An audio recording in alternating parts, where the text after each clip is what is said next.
Good morning, students. Students, as we are discussing about human reproduction, so in the same series today, I will discuss about what is menstruation, as well as I will discuss about the reproductive health. Student, menstruation is a biological process which occurs in human female after the period of puberty. Actually, whenever the human female attains sexual maturity at the age of the puberty, there are some drastic changes which are going to take place in her reproductive tract. At the age of the puberty, initially the human female starts to release ovum from her ovaries, and simultaneously there are some changes which are going to take place in the uterine wall too, along with some hormonal changes. Actually, students, I want to tell you that in in a cycle of each 28 days, the human female releases one ovum from one of the ovary. Means there are two ovaries in the human female, and from these two ovaries, only one ovary releases one ovum, and the wall of the uterus prepares itself for fertilization process. It means if the ovum which is released by ovary will get fertilized with the sperm in the fallopian tube, then it will convert into zygote, and the zygote will convert into embryo, and this embryo will have to be implanted into the uterine wall. So for the implantation process, every and each cycle the uterine wall prepares itself. As we know that the uterus has three walls, and the innermost wall, which is called as endometrium, the endometrium wall of the uterus is quite thick, and it has soft lining, and it is very rich in the supply of the blood vessels. So what happens when the ovum or egg is not going to be fertilized? Then what happens, the uterine wall which had prepared itself starts to break down, and when it breaks down, the blood comes out along with the mucus, and along with this blood and mucus, the unfertilized ovum comes out from vagina to the external environment, and the blood along with the mucus is called as menses. And this menstrual flow occurs for one for in generally in human female, the first 8 days of the cycle are referred as the menstrual cycle phase or menstrual phase, in which the menses comes out from the vaginal tract.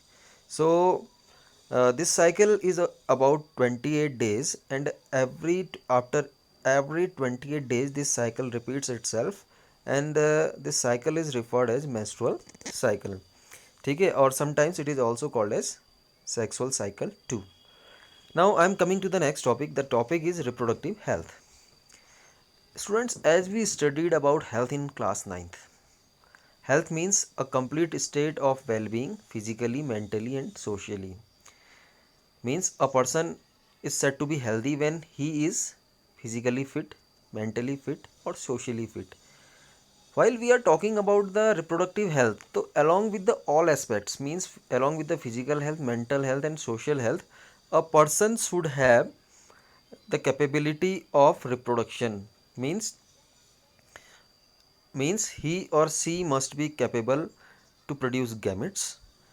Okay, and after production of the gametes, the female should be capable to conceive a baby and to give birth to a happy or a healthy child. So we can say that reproductive health is also is all those aspects of general health which help a person to lead a normal, safe and satisfying reproductive life.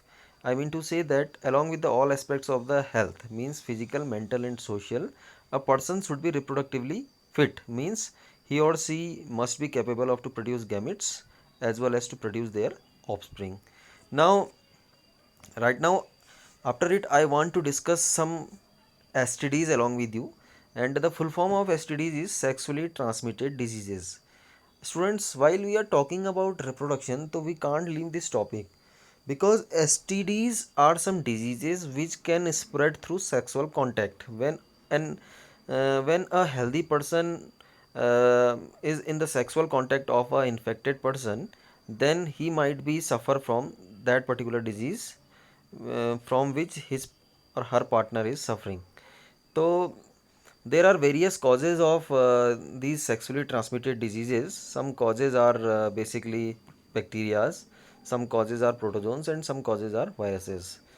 Okay, there are various kinds of pathogens which are responsible for spread of these kind of diseases, and most oftenly these microorganisms love to live in warm and moist environmental conditions, which are present either in the vagina, urethra, anus, as well as mouth.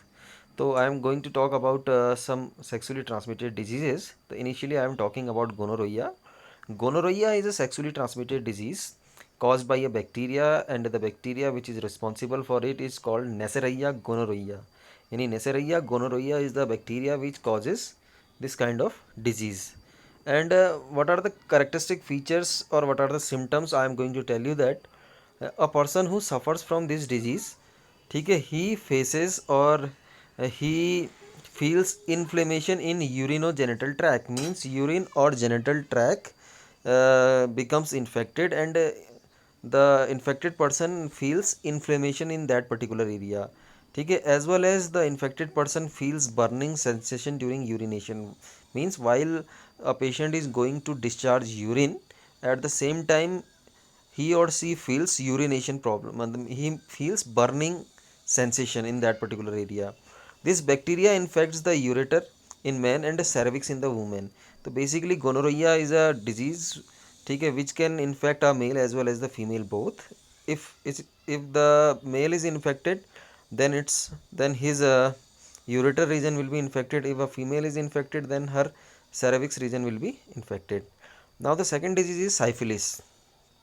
Syphilis is also a kind of bacterial disease, and the causative agent is Treponema pallidum. The causative agent is Treponema pallidum. And what are the symptoms and what are the characteristic feature of this disease? Okay, it is characterized by lesions uh, in the mucous membrane of the urinogenital tract and ulcers in genitalia. Lesions means ulcer type material, means wound type or ulcer type structure is called lesion. So lesions are basically present due to this bacteria. Lesions may occur in the urinogenital tract as well as the external genital organs. Now the another disease is trichomoniasis, and it is caused by a protozoan, and the name of the protozoan is Trichomonas vaginalis. Trichomonas vaginalis. And what are the symptoms or characteristics of this disease? I am going to tell you that it is characterized by some vaginal discharge at the urinogenital tract of the female. Generally, trichomoniasis occurs in the human female, and a female who is suffering from it will have vaginal discharge. Okay, and there will be some uh, there will be some problem in the urinogenital tract also. Now the last disease, it's a very important disease, and its name is AIDS, acquired immunodeficiency syndrome. Now it is caused by a virus, and the causative virus is called HIV, human immunodeficiency virus. Okay, and actually this virus suppresses our immune system, means while this virus uh, attacks our body, okay, it decreases the number of T lymphocyte in our body, and T lymphocytes are the helper cells which are helping B lymphocytes to fight against the pathogens. So if we are suffering, if we are having this virus in our body, so definitely we will lose our immune system. And I am going to tell you that how this virus transmits.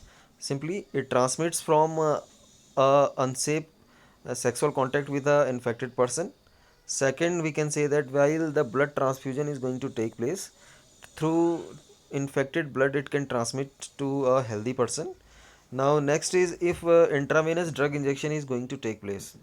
Due to this intravenous drug injections or needles, this virus can transmit from an infected person to a healthy person.